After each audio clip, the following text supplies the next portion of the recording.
नमस्कार. ग्रंथालीच्या साहित्याच्या पारावर सर्व वाचकांचं आणि रसिकांचं मनपूर्वक स्वागत करते. मी डॉक्टर मृण्मयी भजक. मंडळी, नाटक हा जो विषय आहे तो आपल्या सगळ्यांच्याच अतिशय जिव्हाळ्याचा असा विषय आहे. नाटक आपण पाहतो, म्हणजे प्रेक्षागृहामध्ये पाहतो, हल्ली OTT प्लॅटफॉर्मवर पाहतोय, नाटक वाचतो आपण, किंवा नाटकांविषयीचे आलेले जे लेख आहेत ते वाचतो, पुस्तकं वाचतो. आणि तसं पाहायला गेलं तर आपल्या सगळ्यांच्याच आयुष्यात कधी कमी प्रमाणात, कधी जास्त प्रमाणात, अगदी किंचितसं का होईना, पण नाट्य हे असतंच, हो ना? आज आपण चर्चा करणार आहोत, बोलणार आहोत 2 पुस्तकांविषयी. एक पुस्तक आहे ते मराठी रंगभूमी आणि नाटकांवरचं अभ्यासपूर्ण पुस्तक आहे नाट्य विचार, आणि दुसरी आहे लघु कादंबरी. आपण जेव्हा कादंबरी किंवा लघु कादंबरी म्हणतो तर तेव्हा त्याच्यामध्ये नाट्य हे ओघाने येतच. आता सध्या जे बाहेर कोविडचं थैमान चालू आहे त्याचा धागा पकडून लिहिलेली ही एक लघु कादंबरी आहे, पेव्हर ब्लॉक. नाट्य विचारचे लेखक डॉक्टर अनंत देशमुख आणि या पुस्तकाविषयी बोलणारे वाचक सांगदेव काळे. पेव्हर ब्लॉक या पुस्तकाचे लेखक मिलिंद बल्लाळ आणि वाचक विजयराज बोधनकर या चौघांचंही साहित्याच्या पारावर मनपूर्वक स्वागत करते. डॉक्टर अनंत देशमुख हे ज्येष्ठ आणि व्यासंगी लेखक, चरित्रकार, समीक्षक, संपादक आहेत. SNDT महिला विद्यापीठामधून प्राध्यापक आणि विभाग प्रमुख म्हणून ते निवृत्त झालेत. त्यावेळी त्यांनी 10 PhDच्या विद्यार्थिनी आणि 20 MPhilच्या विद्यार्थिनी यांना मार्गदर्शन केलंय. त्यांची जी ग्रंथसंपदा आहे ती अतिशय विपुल अशी ग्रंथसंपदा आहे. नाट्य विचार, नाट्य समीक्षा, विशाखाभोवती, संधिकाल, सत्यकाम, गतकाळ, कुसुमावती देशपांडे अशी अनेक पुस्तकं त्यांनी लिहिलेली आहेत. अनन्वय हे त्यांचं आत्मचरित्र आहे. रधो 8 पुस्तकांचा संच हा एक महत्त्वपूर्ण प्रकल्प जो आहे तो त्यांनी पूर्णत्वास नेलेला आहे. त्यांचं जे चरित्र लेखन आहे ते बहुअंगी आहे असं आपल्याला त्यांच्या लेखनातून दिसून येतं. श्रीधर बळवंत टिळक, रधो कर्वे, रँगलर र.पु. परांजपे, वि. द. घाटे अशा पद्धतीने अशा विविध दिग्गजांचं त्यांनी चरित्र लेखन केलेलं आहे, ललित लेखन केलेलं आहे. आणि त्यांच्या या संपूर्ण कामासाठी त्यांना अनेक पुरस्कारांनी गौरवण्यात आलेलं आहे. डॉक्टर देशमुख, तुम्ही गेल्या 40 वर्षापासून समीक्षा, संपादन, चरित्र लेखन करताय. नाटक हा जो विषय आहे हा आपल्याला कसा भावला आणि नाटक या विषयाकडे तुम्ही कसे वळलात हे जाणून घ्यायला आवडेल. नमस्कार. आपण अतिशय मार्मिक प्रश्न विचारलेला आहे. 1978 साली मी कुसुमावती देशपांडे यांचं साहित्य या विषयावरती मुंबई विद्यापीठात डॉक्टर वदी कुलकर्णी यांच्या मार्गदर्शनाखाली PhDची पदवी संपादन केली. त्यानंतर मी स्वस्थ चित्त होतो. परंतु एके दिवशी माझे इंग्रजीचे प्राध्यापक आना पेडणेकर हे घरी आले आणि सहज गप्पांच्या ओघामध्ये त्यांनी मला प्रश्न केला की आता याच्या पुढे तुम्ही काय करणार आहात. मी निरुत्तर झालो. ते म्हणाले, असं नाही, आता खरं तर तुमचा अभ्यास सुरू झालेला आहे.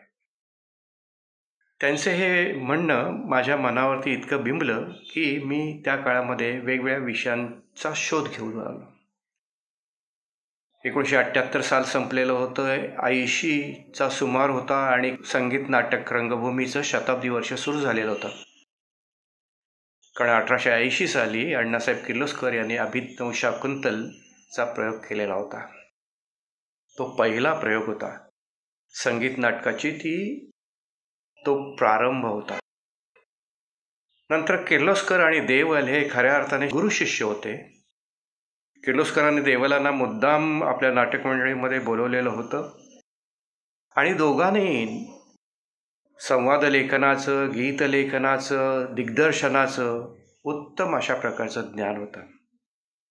त्या गुरु शिष्यांचे हे संबंध लक्षात घेता देवलांनी किर्लोस्करांना कोणत्या प्रकारचे प्रश्न विचारलेले असतील रंगभूमीविषयी, त्यावेळीची मराठी रंगभूमीचं स्वरूप कसं होतं याच्या संबंधी मी शोध घेऊ लागलो.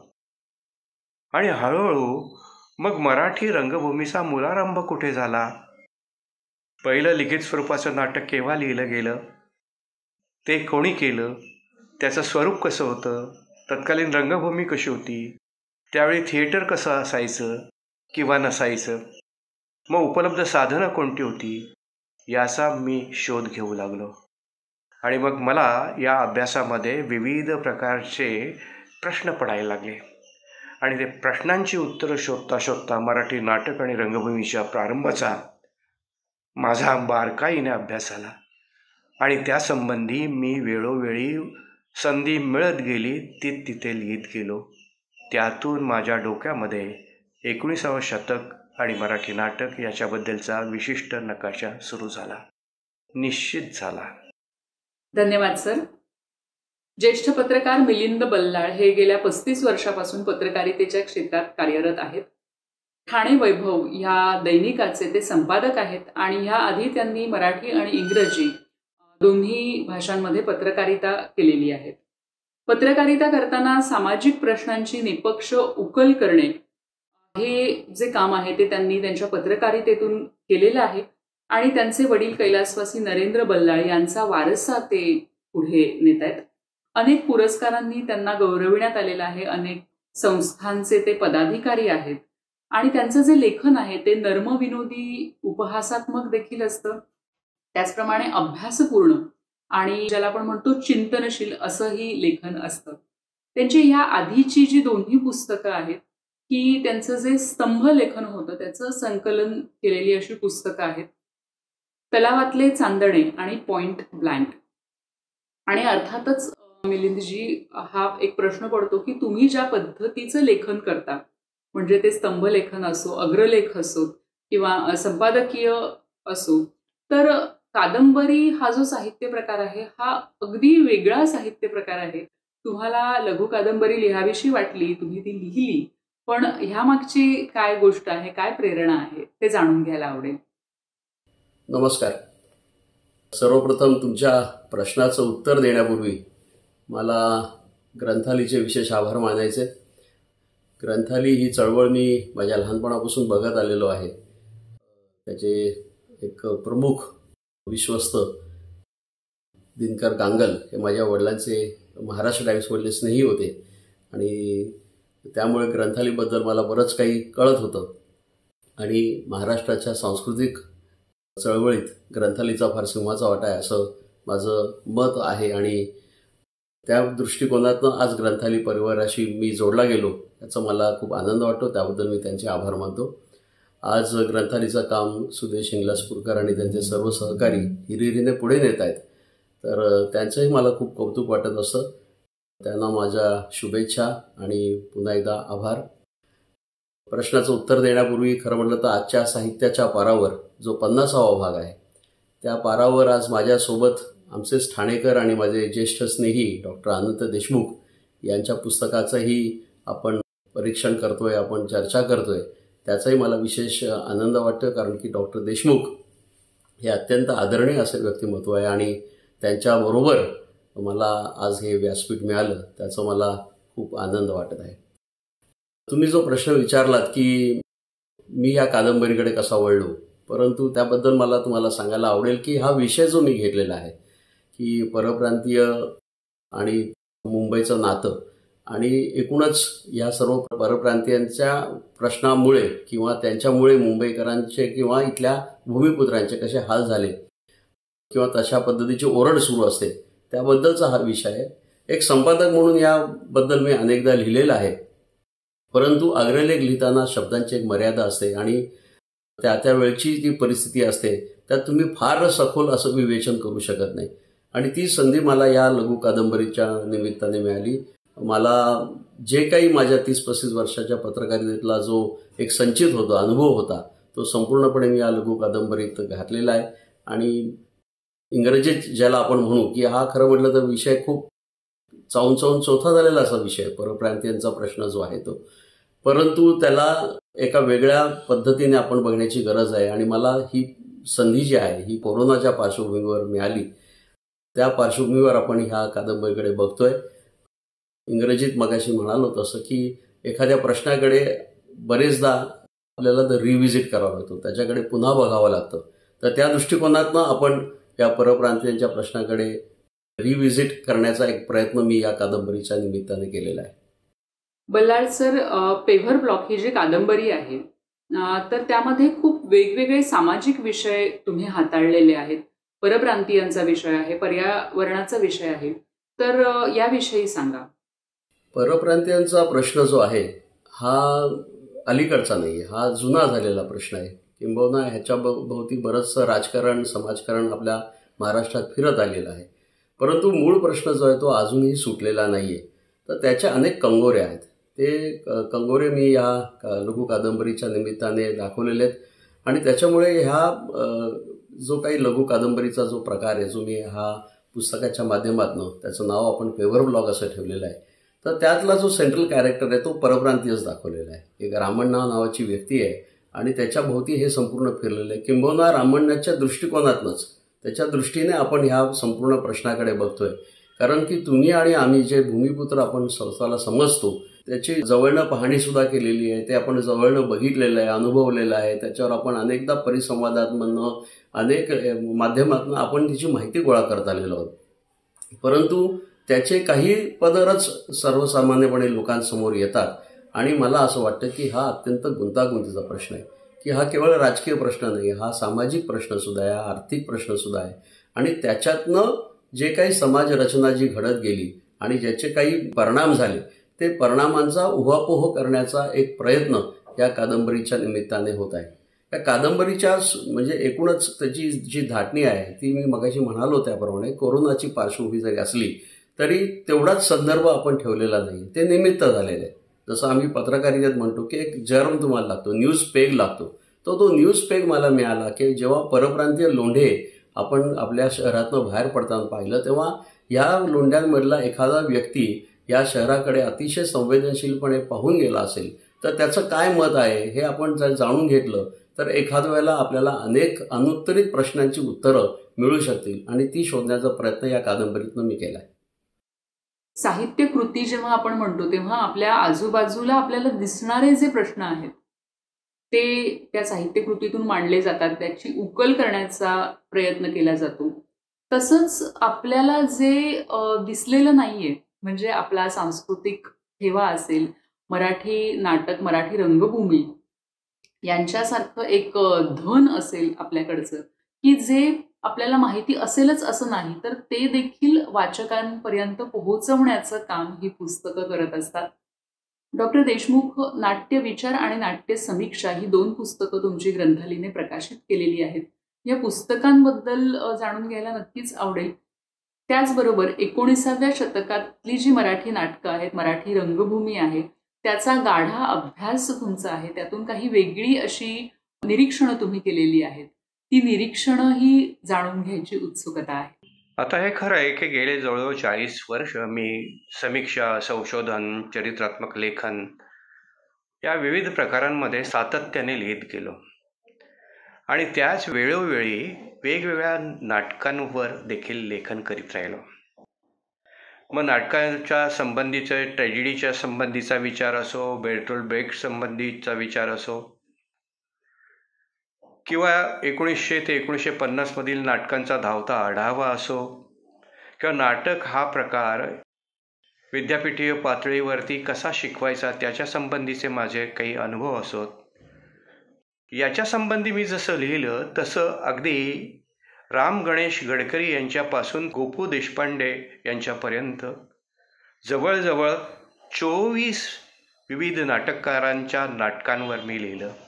ते उत्स्फूर्त होतं, स्वयंस्फूर्तीनं होतं. मला ज्या ज्या नाट्यकृतींवर लिहावं असं वाटलं त्या नाट्यकृतींवर मी लिहित गेलो. आणि नाटक या साहित्य प्रकाराची जी काही वैशिष्ट्ये असतात त्याच्या रूपबंधाविषयी, त्याच्या रचना प्रकाराविषयी, त्यातल्या एकूण स्वरूपाविषयी, ट्रॅजेडी, कॉमेडी, फार्स, त्यांच्या वैशिष्ट्यांविषयी आणि त्या वैशिष्ट्यांचं ॲप्लिकेशन करताना जे काही मला जाणवत होतं त्या नाट्यकृती संबंधात ते मी लिहित गेलो. आणि त्यातून जवळजवळ 400-450 पानांचं पुस्तक तयार झालं. हे स्वयंस्फूर्तीनं केलेलं लेखन आहे. या लेखनामध्ये कोणत्याही आर्थिक सहाय्य संस्थेचं, कोणत्याही शैक्षणिक किंवा सामाजिक संस्थेचं मी घेतलेलं नाही. आणि त्यामुळे मी रमत गमत मराठी नाटकांचा असा विचार करीत राहिलेला आहे. आणि त्यातून नाट्यविचार आणि नाट्यसमीक्षा अशी 2 पुस्तकं माझी सिद्ध झाली. आता आपण विचारताय की नाट्यविचार आणि नाट्यसमीक्षा अशी 2 पुस्तकं का केली गेली? तर त्याचं पहिलं उत्तर असं आहे की 19व्या शतकातील नाटक आणि रंगभूमी यांच्या संदर्भातलं माझ्या मनामध्ये जो तयार झालेला नकाशा होता, त्या नकाशासंबंधी मी विस्ताराने बोललं पाहिजे, लिहिलं पाहिजे असं मला वाटत राहिलं. 1770च्या सुमाराला बॉम्बे ग्रीनवर बॉम्बे ॲमेच्युअर थिएटर नावाचं थिएटर ब्रिटिश सैनिकांसाठी जे बांधण्यात आलं आणि तिथं जी नाटकं होत होती, त्याच्या कुतूहलातून आपल्याकडे नाटक हा प्रकार नाही याचं भान महाविद्यालयीन पातळीवरती अभ्यास करणाऱ्या विद्यार्थ्यांमध्ये निर्माण झालं. आणि मग त्यांनी शेक्सपियर किंवा संस्कृतमधला कालिदास अभ्यासलेला होता तशा प्रकारची नाटकं लिहायला इथे सुरुवात केली. त्याचबरोबर विष्णुदास भावे आणि अन्य अशा प्रकारचे इत्यादेशीय कला प्रकार देखील जोमानं पुढे येत होते. कारण रावबाजीच्या काळातलं पेशव्यांचं आणि इतर मराठ्यांची युद्ध थांबलेली होती. त्या सैनिकांमध्ये असलेले मूळचे जे शिपाईगडी जे होते ते खरं कुठे शेतकरी होते, कामकरी होते, मोलमजूर करणारे लोक होते आणि त्यांना पोटासाठी आणि पैसा मिळवण्यासाठी काही साधनं नव्हती. ती मंडळी नाटकांमध्ये शिरलेली दिसली. तेव्हा या संबंधीचा विचार करताना कोणी विष्णुदास भाव्यांना, कोणी दशावतारी नाटकांना, कोणी यक्षगान, भागवत, पारिजात याला प्रमाण मानून नाटक आणि रंगभूमीच्या मुलारंभाचा विचार आपापल्या परीनं केलेला दिसला. मला मात्र ब्रिटिश राज्यकर्त्यांची ही जी नाटकं होती आणि सुशिक्षितांची जी रंगभूमी तयार होत होती तिथे त्याची कुठेतरी मुळं असावीत असं वाटलं. त्यामुळे 19व्या शतकाच्या नाटकासंबंधीचा विचार आणि माझ्या मनात सिद्ध झालेला नकाशा हा त्यातून सिद्ध झाला. त्यातून नाट्यविचार हे पुस्तक सिद्ध झालं. नाट्यसमीक्षा या दुसऱ्या पुस्तकामध्ये मी राम गणेश गडकरांपासून मगाशी सांगितल्याप्रमाणे गोपू देशपांडे, जयवंत दळवी, विजय तेंडुलकर, वसंत सबनीस, विद्याधर पुंडलिक, महेश एलकुंचवार, विश्राम बेडेकर अशा अनेक नाटककारांच्या नाट्यकृतींचा परामर्श घेतलेला आहे. मला असं वाटतं की माझा हा अभ्यास पुढच्या काळातील अभ्यासकांना उपयुक्त ठरावा. बल्लाळ सर, पेव्हर ब्लॉक ही जी कादंबरी आहे यामध्ये फक्त सामाजिक प्रश्न मांडलेले नाहीयेत, तर त्या प्रश्नांची उत्तरं शोधण्याचा देखील प्रयत्न केलेला आहे, जो मला वाटतं पत्रकारितेचा पिंड यातून कुठेतरी दिसून येतो. ही कादंबरी लिहिताना एकूणातच तुमचा जो पत्रकारितेचा अनुभव आहे त्याचा परिणाम कसा झालाय किंवा पत्रकारितेचा अनुभव तुम्हाला कसा उपयोगी पडलाय ही कादंबरी लिहिताना? लघु कादंबरी हा फॉर्मॅट मी पहिल्यांदाच हाताळलाय आणि त्यासाठी साधारणपणे जे काय रिसोर्स मटेरियल लागतं ते रिसोर्स मटेरियल मला सुदैवाने माझ्या पत्रकारितेमुळे माझ्याकडे खूप मोठ्या प्रमाणात होतं. की साधारणपणे एक 30-35 वर्षाचा जो एक कालखंड जो मी या पत्रकारितेत घालवला त्या कालखंडात मला अनेक व्यक्ती भेटल्या. त्या राजकीय असतील, सामाजिक असतील, अनेक उपेक्षित असतील, काही आंदोलनं मी जवळनं पाहिली आणि मला असं वाटतं की ह्या सर्वांचा कुठे ना कुठेतरी काही मत होतं. खास करून भूमिपत्रांच्या प्रश्नाबद्दल असेल, परप्रांतीयांच्या लोंढ्यांबद्दल असेल, तर ह्याची कुठेतरी सर्व नोंदणी मी करत आलो होतो आणि त्याचं साधारणपणे त्याच्यावर विचार करून की नेमकं काय कारण ह्याच्यावर आपण केवळ भाष्य केलेलं नाही, त्याच्यातनं आपल्याला मार्ग काय काढता येईल तो सुद्धा शोधण्याचा प्रयत्न केलेला आणि केवळ एक आपल्याला करमणूक प्रधान असं काही लिहायचं अशातला भाग नव्हता. ते कुठेतरी तळमळ होती की कुठेतरी काहीतरी फार मोठं चुकलेलं आहे आणि ती चूक दुरुस्त करण्यासाठी बहुतेक कोरोनाच आपल्याला ही संधी देतोय की काय असं मला वाटलं आणि तो संपूर्ण विषय जो आहे तो आपण ह्या पद्धतीत घेतलेला आहे. आणि मग ह्यात कसं झालं की जेव्हा माझ्याकडे सामाजिक कार्यकर्ते येतात तेव्हा ते त्यांची बाजू काही मांडत असतात, काही वेळा पर्यावरणवादी येतात ते त्यांची काही बाजू मांडत असतात. व पर्यावरण आणि परप्रांतीय हा विषय कसा काय आपण एकत्र हाताळणार आहोत. तर खास करून आपले जे स्थानिक लोक आहेत तर त्यांची संवेदन क्षमता किंवा जी तत्परता असायला पाहिजे, ती एक सक्रियता असायला पाहिजे, ती कुठेतरी संपलेली आहे की काय आणि आपण ह्याकडे फार अतिशय उथळपणे या प्रश्नाकडे बघतोय का, अशा पद्धतीचं एक माझं स्वतःचं मत झालं. आणि मला असं वाटतं की यात अनेक लोक त्यात सहभागी असतील की आपण बऱ्यापैकी आता हा दोष स्वीकारू लागलेलो आहोत की परप्रांतीयांनी इथे येऊन जो जम बसवला तर त्याची कारणमीमांसा आपण बरेचदा करत नाही आहोत की ती कष्ट करण्याची प्रवृत्ती असेल किंवा एक एंटरप्राइझिंग स्वभाव जो असतो की आपण काहीतरी धडाडीने करून दाखवावं, काहीतरी ध्येयवाद असावा, तर ह्या सगळ्या गोष्टी आपण कुठेतरी विसरलोत का ते आपण आत्मसातच केल्या नाहीत आणि मग आता फक्त आपण टीकेसाठी टीका करणं जो प्रकार असतो की आपल्यावर ते शेकायला लागल्यावर मग आपण ते दुसऱ्यावर शेकवायला लागलो, असा जर प्रकार होत असेल तर मला असं वाटतं की परप्रांतीय जर खरंच परत आले नाहीत आणि दुर्दैवाने आता दुसरी लाट आहे, पुन्हा लोक गेलेले आहेत, तर मुंबईसारखं शहर आहे किंवा महाराष्ट्रातली अशी अनेक शहरं आहेत, शहरं कोलमडून पडतील अशी पण एक शक्यता आहे. आणि त्याच्यामुळे ह्या लघु कादंबरीतनं पुन्हा एकदा आपल्या तरुणाईने, आपल्या भूमिपुत्रांनी उभारी घ्यावी असा कुठेतरी एक आशावाद जागवण्याचा माझा प्रयत्न आहे.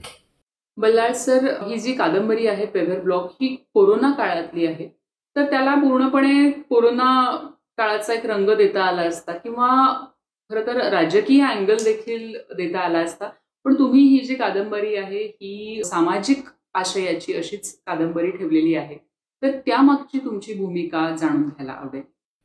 या कादंबरीचा जो कॅनव्हास आहे तो डेफिनेटली कोरोनाचाच आहे, परंतु मी कोरोनाचा फार उपयोग केलेला नाही आहे, कारण मग ती कालसापेक्ष झाली असती. कारण कोरोना आज न उद्या जाणार आहे, परंतु हा प्रश्न सुटेल की नाही याबद्दल मी थोडासा, मला स्वतःला खात्री वाटत नाही. आणि त्याच्यामुळे ती एक प्रक्रिया जी आहे ती कोरोनानंतर संपेल की काय, म्हणून मी कोरोनाचा जस्ट थोडासा वापर केलेला आहे. किंबहुना हा प्रश्न राजकीय सुद्धा आहे, कारण की अनेक राजकीय पक्ष यांनी ह्या स्थानिकांचा प्रश्न जो आहे हो आपल्या अजेंड्यावर घेतलेला आहे. पक्षांची नावं बदलली परंतु अजेंडा काय बदललेला नाही. परंतु अनफॉर्च्युनेटली ह्यात मार्ग काही निघालेला नाही आहे. त्याला राजकीय पक्ष जेवढे जबाबदार आहेत तितके मला असं वाटतं की ज्या पद्धतीचा रिस्पॉन्स तरुणांनी द्यायला पाहिजे होता किंवा भूमिपुत्रांनी द्यायला पाहिजे होता तोही दिला गेलेला नाही. त्यामुळे ही टाळी दोन्ही हातांनी वाजत आलेली आहे हे तर निश्चित आहे. त्यामुळे मी राजकारण, कोरोना हे सर्व विषय जे आहेत हे थोडेसे फक्त त्यांचा बॅकग्राऊंड म्हणून वापर केलेला आहे, परंतु मुद्दे जे आहेत ते मुद्दे ठसठशीतपणे लोकांसमोर यावेत की नेमकं पडद्यामागे चालतं कसं, हे काय चाललेलं आहे, भूमिपुत्रांची फसवणूक होत आहे का परप्रांत्यांचा वापर होत आहे, हे कुठेतरी स्वार्थ कुणाचा दडलेला आहे. तर ह्या सर्व गोष्टी ज्या आहेत ह्या सर्व गोष्टी जाणून घेण्यासाठी आपल्याला पत्रकाराच्या माध्यमातून मला ज्या गोष्टी पडद्यामागे घडत होत्या त्या मी इथे मांडण्याचा प्रयत्न केलेला आहे. त्यात बऱ्याच गोष्टी वास्तववादी आहेत, काही गोष्टींना मी जस्ट टच केलेलं आहे, पण मला असं वाटतं की या ज्या गोष्टी सर्वसामान्य लोकांना माहीत नसतात त्या सर्वसामान्य लोकांच्या समोर आणून त्यातनं आपण कसं त्यातनं बोध घ्यायचा, आपण कसं त्यातनं काही सूचक असे काही इशारे घ्यायचे आणि आपलं जीवन जे आहे ते कसं सुधारायचं, ह्या दृष्टिकोनातनंच आपण या संपूर्णपणे या पेव्हर ब्लॉककडे बघावं अशी माझी अपेक्षा आहे. डॉक्टर देशमुख, तुम्ही मगाशी जो नकाशा म्हणालात तर त्या नकाशाबद्दल सांगा. त्याचप्रमाणे नाट्य विचार हे जे पुस्तक आहे त्याची वैशिष्ट्य किंवा या पुस्तकात नक्की काय काय आहे हे आम्हाला सगळ्यांनाच जाणून घ्यायला आवडेल. आपण मला नाट्यविचार या छोटेखानी पुस्तकाचं वैशिष्ट्य काय असं विचारलेलं आहे. आपल्या चटकन लक्षात येईल की 19व्या शतकातील मराठी नाटक आणि रंगभूमी यांच्या संबंधी माझ्या मनात जो काही नकाशा सिद्ध झाला त्याचं हे संक्षिप्त रूप आहे. म्हणजे ब्रिटिशांच्या सैनिकांसाठी त्यांनी बांधलेलं थिएटर आणि तिथे केलेली नाटकं, तिथून निर्माण झालेलं कुतूहल, त्या कुतूहलातून आम्ही आमच्याकडे अशा प्रकारचं थिएटर असलं पाहिजे, भारतीय शेक्सपियर निर्माण होण्याकरता ते उपयुक्त ठरेल म्हणून 453 जणांनी सह्यांचा अर्ज त्यावेळच्या जेम्स कार्नाकडे पाठवलेला होता. तिथपासून पुढे विष्णुदास भावे आणि त्यांच्यासारख्या इतरांनी केलेले प्रयत्न हा एक प्रवाह दिसून आला. तर त्याच्याबरोबर एखादा चमत्कार व्हावा तसं महात्मा फुले यांनी लिहिलेलं तृतीय रत्न नाटक हे की विलक्षण आहे. तर आर्काइव्हजमध्ये जाऊन हे नाटक जर त्यांनी सबमिट केलेलं होतं पारितोषिकासाठी दक्षिणा कमिटीसमोर, तर त्यासंबंधी काही नवीन माहिती मिळते का म्हणून मी घेतलेला शोध तो देखील इथे आहे. बॉम्बे ॲमेचर थिएटरच्या ज्या डायऱ्या आर्काइव्हजमध्ये उपलब्ध आहेत त्या डायऱ्यांमधून कोणी प्रेक्षकांनी कोणती नाटकं पाहिली, त्यांच्या प्रतिक्रिया काय झाल्या, त्या काळच्या बॉम्बे टाइम्समध्ये कोणता प्रतिसाद मिळत असे याच्यासंबंधी मी बारकाईने अभ्यास केला, त्याच्यासंबंधीचं चित्रण आहे. एल्फिन्स्टन कॉलेजमध्ये शेक्सपियरच्या नावानं एक नाटक करणारी संस्था निर्माण झाली, कालिदास एल्फिन्स्टन सोसायटी, आणि दुसरी होती पारसी एल्फिन्स्टन सोसायटी. यांच्यात प्रेरणा ह्या शेक्सपियरची नाटकं होती. आणि या सुशिक्षित विद्यार्थ्यांनी त्यावेळी केलेली नाटकं आणि तिथून नाट्य रचना तंत्राबद्दलचा निर्माण झालेलं कुतूहल आणि आकर्षण याचा विचार कसा झाला, इथपासून तर अगदी अण्णासाहेब किर्लोस्करांचं जेव्हा सौभद्र येतं तोपर्यंत प्रहसनं आपल्याकडे आलेली होती. त्याचवेळी संगीत नाटक सुरू झालेलं होतं. अनेक इंग्रजी नाटकांची रूपांतरं व्हायला लागलेली होती. तेव्हा विविध प्रकारच्या नाट्यसंस्था, विविध प्रकारच्या नाट्यविषयक प्रवृत्ती आणि विविध प्रकारच्या रंगकर्मींनी आणि नाट्यसंस्थांनी केलेले योगदान याचा काहीसा आलेख किंवा आढावा किंवा नकाशा हा नाट्यविचारमध्ये आहे. अभ्यासकांना तोही उपयुक्त ठरावा असं मला मनपूर्वक वाटतं. धन्यवाद.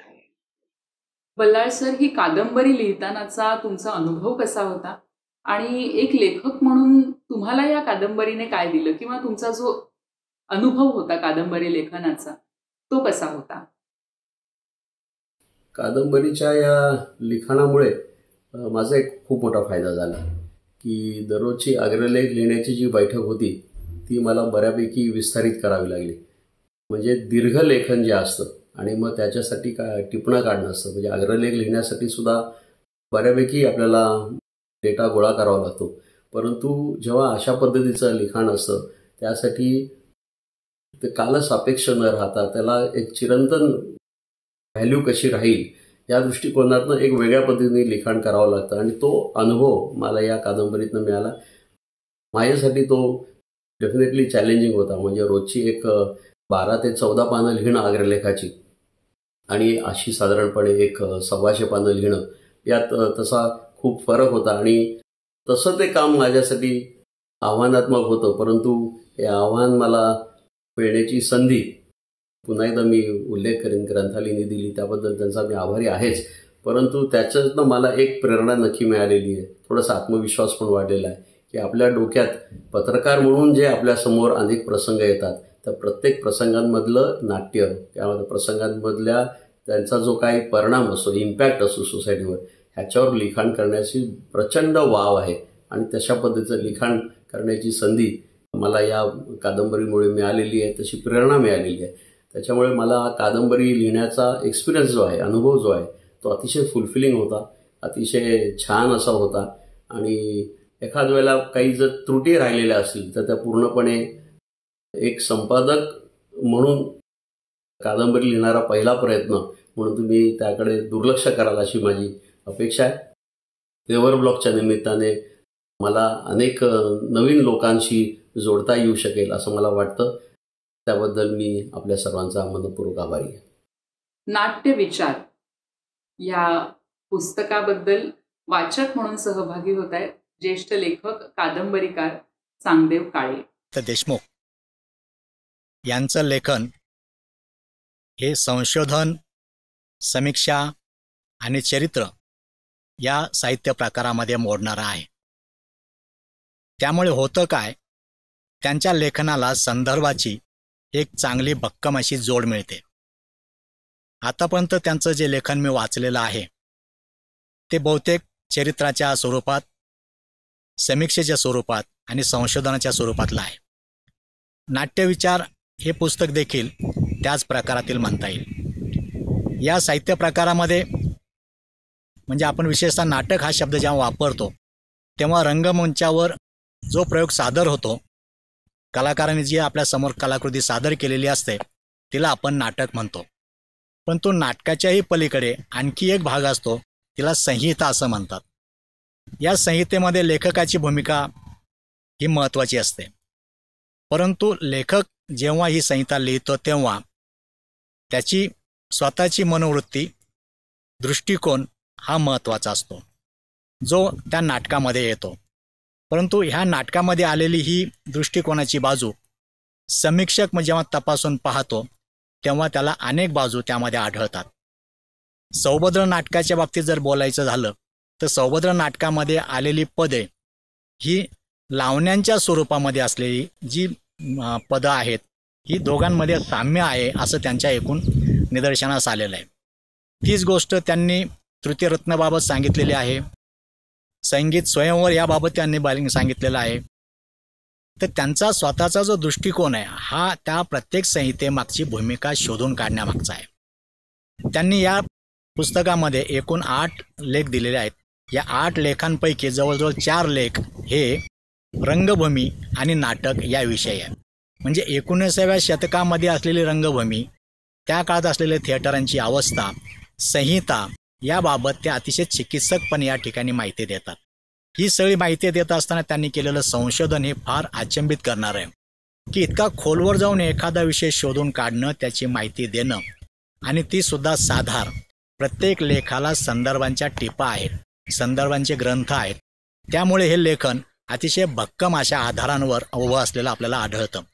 आणि मुळातच देशमुखांची प्रवृत्तीच ही संशोधनात्मक आणि समीक्षात्मक असल्यामुळे त्यांचं जे लेखन आहे हे कसदार आणि तितकं दर्जेदार होतं. त्यामुळे नाटक याविषयी जे अभ्यासक आहेत किंवा ज्यांना या नाटकाविषयीची अभिरुची आहे, आनंद आहे, रुची आहे, त्यांना या पुस्तकांना अभ्यास केल्याशिवाय पुढे जाता येणार नाही. म्हणजे संदर्भ ग्रंथ म्हणून जे आपण अनेक ग्रंथ पाहतो त्यामध्ये या ग्रंथाचा नक्कीच समावेश होईल असं मला नक्की विश्वास आहे. धन्यवाद. पेव्हर ब्लॉक या पुस्तकाचे वाचक म्हणून आज आपल्याबरोबर सहभागी होत आहेत चित्रकार, लेखक आणि पेव्हर ब्लॉक या कादंबरीचं मुखपृष्ठ ज्यांनी केलेलं आहे ते विजयराज बोधनकर. नमस्कार, मी विजयराज बोधनकर. आजची माझी भूमिका ही वाचकाची आहे. एखादा ग्रंथ मला सुरुवातीपासून ते शेवटपर्यंत जर ओढत नेत असेल तर मला ती कादंबरी किंवा ती कलाकृती प्रचंड आवडते. त्यात ती ताकद असते. काही वर्षापूर्वी मी दुर्दम्य या कादंबरीने मला तसंच ओढत नेलं होतं. हल्लीच मी असूर नावाची कादंबरी रावणावरची वाचली. त्याही कादंबरीने मला तसंच शेवटपर्यंत ओढत नेलं. हे जे शेवटपर्यंत जाणं आहे, मला वाटतं हे एक सौंदर्य आहे. हल्लीच पेव्हर ब्लॉक नावाची एक सुंदर कादंबरी माझ्या हाती आली आणि मला जसं वाटत होतं तसं मनासारखं घडत गेलं. या कादंबरीचे लेखक सुप्रसिद्ध पत्रकार बल्लाळ सरांना मी झाले 25 वर्षापासून ओळखतो. एक सुसंस्कृत आणि सहृदय व्यक्ती म्हणून त्यांची ठाण्यामध्ये एक लौकिक आहे. एक पत्रकार म्हणून त्यांचा जो प्रदीर्घ अनुभव आहे, मला असं वाटतं की त्यांनी पुरेपूर त्या कादंबरीमध्ये मनापासून ओतला आहे.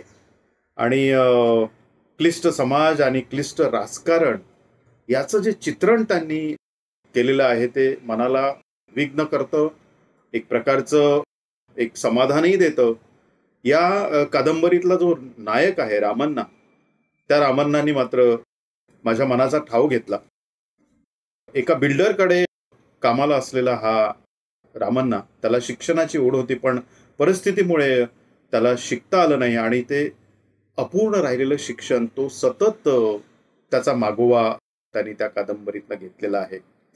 मला असं वाटतं की कोविडचा काळ प्रत्येकाने अनुभवला आहे आणि हा कोविडचा काळ जेव्हा कादंबरीतनं आपल्या समोर येतो तेव्हाची ती भेसूर परिस्थिती आपल्या डोळ्यासमोर पुन्हा पुन्हा उभी राहते आणि हे सगळं चित्रण करण्यात लेखक यशस्वी झाले असं माझं मत आहे.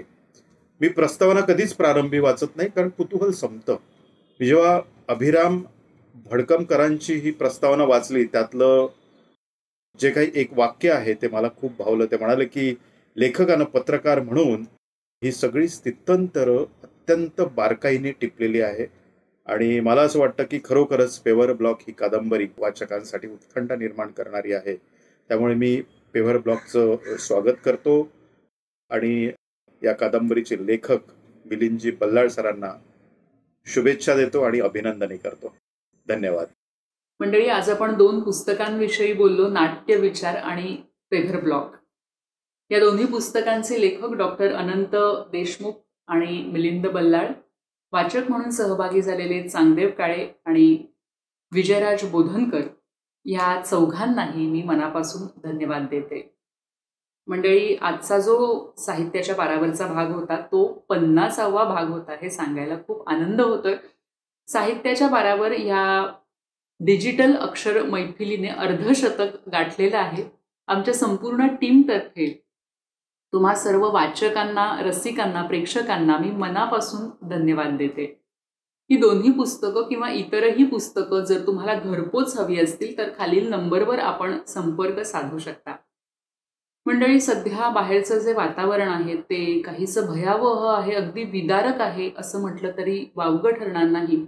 आणि ह्या सगळ्या परिस्थितीमध्ये आपल्या मनाला उभारी देणारं, आपल्याला तरुण देणारं जे काही असेल, ज्या काही थोड्या गोष्टी आहेत, त्यापैकीच एक म्हणजे साहित्य आणि पुस्तकं. आणि म्हणूनच आपण सगळेजण असेच भेटत राहू, वाचत राहू. नमस्कार.